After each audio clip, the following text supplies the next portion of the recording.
11 बजे प्रशांत किशोर जो है खुद प्रेस कॉन्फ्रेंस करके तमाम 4 सीटों पे अपने उम्मीदवार का ऐलान करेंगे। तरारी से जहां पर बीजेपी में सुनील पांडे जो पहले पशुपति कुमार पारस के खेमे में थे, चर्चा है कि आनंद मिश्रा जो जनसुराज में आए हैं, पिछली बार बक्सर से उन्होंने निर्दलीय लोकसभा चुनाव लड़ा था, वो तरारी से उम्मीदवार हो सकते हैं। क्या तेजस्वी और चिराग का ही वोट बैंक देखा जाएगा या फिर नया प्लेयर प्रशांत किशोर कुछ कमाल कर पाते हैं?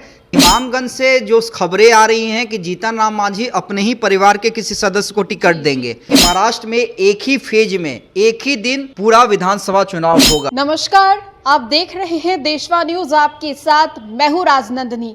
विधानसभा चुनाव से पहले 4 सीटों पर उपचुनाव होने वाले हैं और इसको लेकर कहे तो सरगर्मी काफी ज्यादा तेज हो गई थी सुबह से ही, क्योंकि निर्वाचन आयोग की ओर से तारीख की घोषणा की जाने वाली थी और आज जाकर निर्वाचन आयोग ने 13 नवंबर को वो दिन चिन्हित किया है जिस दिन 4 सीटों पर उपचुनाव होने वाले हैं। तरारी, वेलागंज, इमामगंज और रामगढ़, वो 4 सीटें हैं जिस पर उपचुनाव होने वाले हैं। बातचीत करने के लिए अमित झा सर हैं। 4 सीटों पर उपचुनाव होने वाले हैं जिसको लेकर निर्वाचन आयोग ने तारीख की भी घोषणा कर दी है।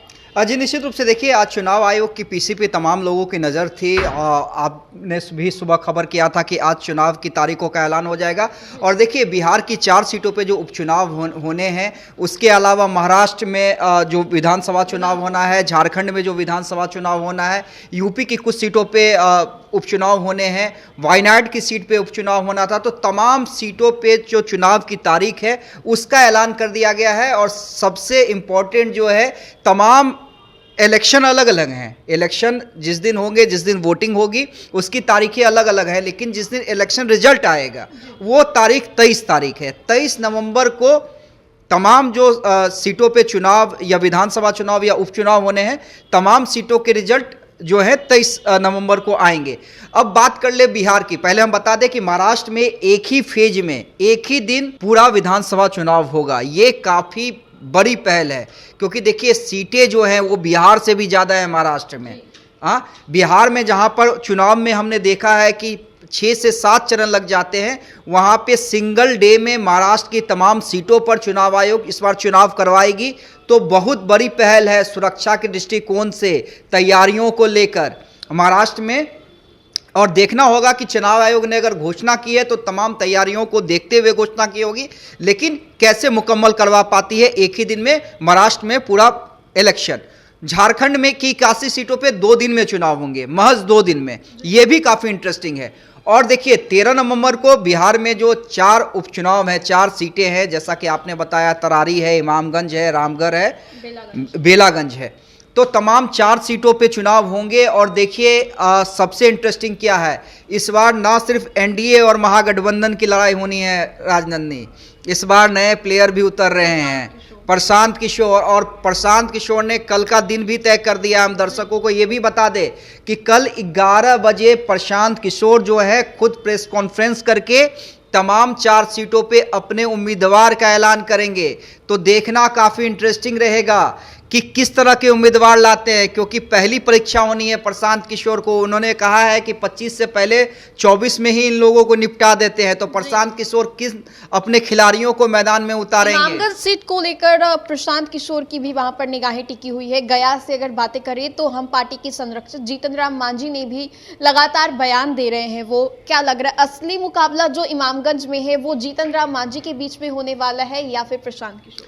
नहीं देखिए, ये इमामगंज से जो खबरें आ रही हैं कि जीतन राम मांझी अपने ही परिवार के किसी सदस्य को टिकट देंगे।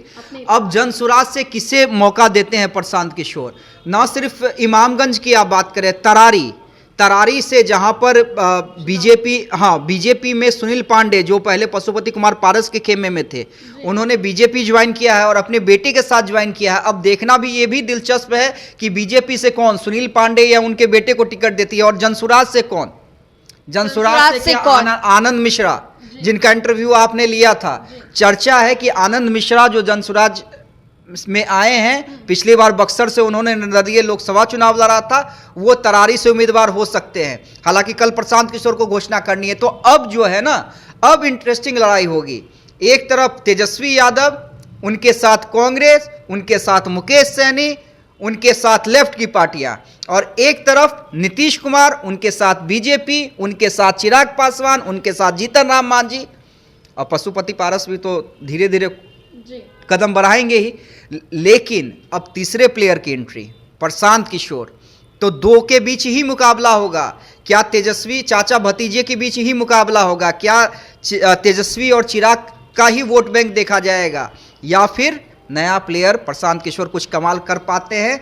13 को चुनाव, काफ़ी इंटरेस्टिंग है। आप भी तैयारी कर लीजिए, हमने भी तैयारी कर ली है, और 23 तारीख को रिजल्ट। तो देखिए, विधानसभा चुनाव से पहले छोटा सा ट्रेलर देखने को मिल सकता है जो ये 4 सीटों पर उपचुनाव होने वाले हैं उसको लेकर।